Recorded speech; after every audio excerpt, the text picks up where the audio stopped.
Is it cold? It's cold. We're gonna let y'all out. All right, y'all. It's Christmas. It's December, and it's cold.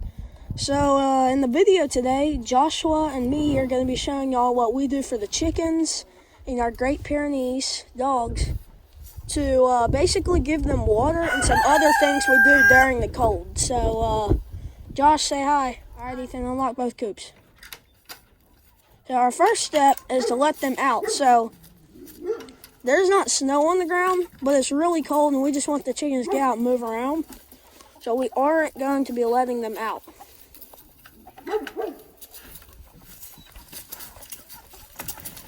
We're going to attempt to try not to get attacked by a rooster.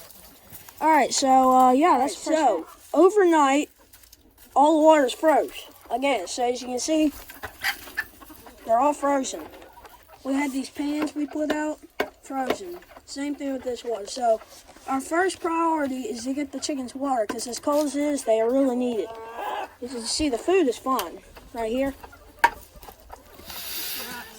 Food is fine, so as you see, it's frozen, so kind of broke it there. So what we're going to do is empty out these pans, fill them with new water, and put them outside. So yeah, that's our first priority. We just noticed that when we took all the water out of the pan, it is frozen into a sort of bowl. So we're just going to leave that there, but as you can see, it did get pretty cold last night, so we're going to go ahead and fill these pans. What we're going to do here is we have our pans here, and we're going to fill them with water. So before the freeze, you need to check your weather forecast. And what we did is we put 3 coolers down here. And what we do, we filled these 3 coolers with ice, with water, so that it wouldn't freeze.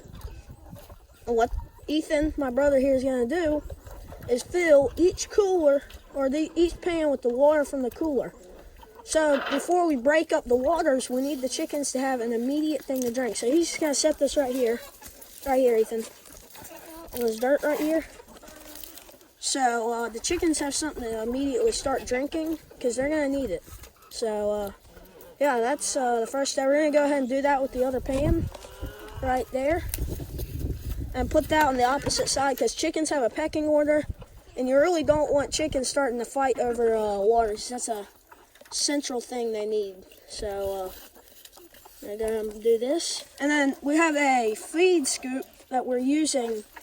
And we're going to go ahead and fill these to the brim with water from that cooler.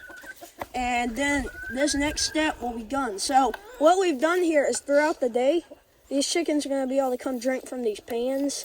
And it's good to come down here, check on them. And if you're in a really windy area, as you can see, it's not very windy right now. If you're in a windy area, all you can do is put a rock in the center. That way they don't get blown over. But this is kind of an essential step, because while you're breaking these up, they need water. So now we're going to throw out some scratch drains around their water. So basically the goal of this is, in cold weather, chickens need to eat. They need to stay active. And if we put them around the pans, part of the goal is some of the chickens that don't know the pans are full right here, when they come and eating, look Ethan, some more around this pan. Don't get it in the pan, don't get the pan dirty. The goal is that, first of all, is keeping the chickens active, and since it's harder to find stuff in the winter, they're going to get some grub stuff and some water. So Ethan, now let's do this pan, not too much on each side. Now we're going to do this pan, and we have taken scoops and filled these pretty high. And I get some scratch grains around it, not in it though. Shake it so they know we're over here too. You need to spread the chickens out, because some chickens over here, those are lower pecking order chickens, and they don't always get some. So here's all the chickens that can't get some over there. So yeah, put some down here too, so they just eat here. And that's our next step. Basically, we just want to keep as much food out here as possible for them right now. Keep them active and keep them happy, and get their crop full early in the day. So, all right, that should be good. And then they just have the rest of the day to do whatever. Yep, all right, that's chickens. And you see we got all the chickens out. They're eating and they're drinking too. You can see over here, drinking chickens. So, yeah, there's Josh. And there's all our chickens. So in cold weather, I wouldn't expect to get a lot of eggs, but doing things like this does help egg production.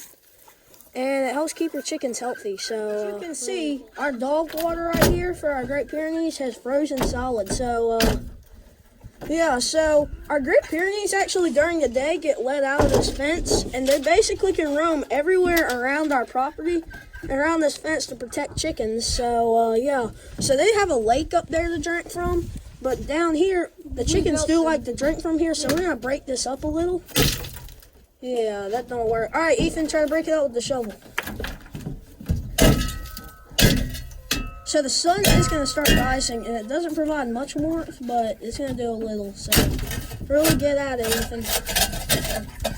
Just jab multiple times in the center. It's not working too well. Yeah, so what we're going to actually do is get water from the coolers over there and put it in here. Oh my gosh. And our goal in doing that would just be, there's some water on top the chickens can drink from. So that's what we're going to do. I guess you could try throwing it off the porch and see if that'll break it up. It did a little. All right, see if it busts through. No, it didn't. This is all ice. All right, and as you see over here, this water has the same thing. So, Ethan, follow me. All right, follow me. I got it. No. All right, follow me. All right, so the next thing and the last thing is, as you can see, there are waters in here we usually have them drink from are frozen solid. Now, you could spend a long time trying to freeze these and like get the water out, and it's better to use a stick, shovel, jab in there. But the goal of us, we know we're not going to be able to break it all the way up, but the goal when doing this, when the sun comes out, it helps melt a little each time, and sometimes you can get it. It's just don't be disappointed if you can't. And don't get frostbite. So sometimes these get frozen too. Yep, so if you get the top off, you can break up the center line. So the waters we're using here, we got Tractor Supply, and they have not frozen or cracked. So they are frozen inside. That is ice, but the waters have not cracked, which I hear happens a lot with the water. So if you're looking for good waters, they had these at Tractor Supply, and they have not failed us. So highly recommend them. yeah, I mean, it got down to 11 degrees, and they're still fine. They're still good, and this isn't our first freeze. So, yeah, so what we're going to do is, I guess we don't have to show this on camera, but what we're going to do is go through each coop and try to break up these waters as much as possible. So if you take the top off, what we're going to do is take sticks and jab the ice. Basically, this is less thick ice usually. Then you kind of break it up a little, get some stuff moving. It's always good to get rid of any ice you can get rid of. Just, even if you can't get it all out, it's good to get as much as possible. So, yeah, and then tonight, what we do in the nighttime, and this is our last thing we do for cold weather, is we take these screens, and on the outside, we put a blanket over it, like a good horse blanket that you put under saddles. We put that right there, and it just keeps the wind from coming in. During the daytime, they're not really in the coop, so it doesn't matter as much. So this coop needs to be mucked out. It's very dirty. That's going to probably be a future video, is us mucking out the coop.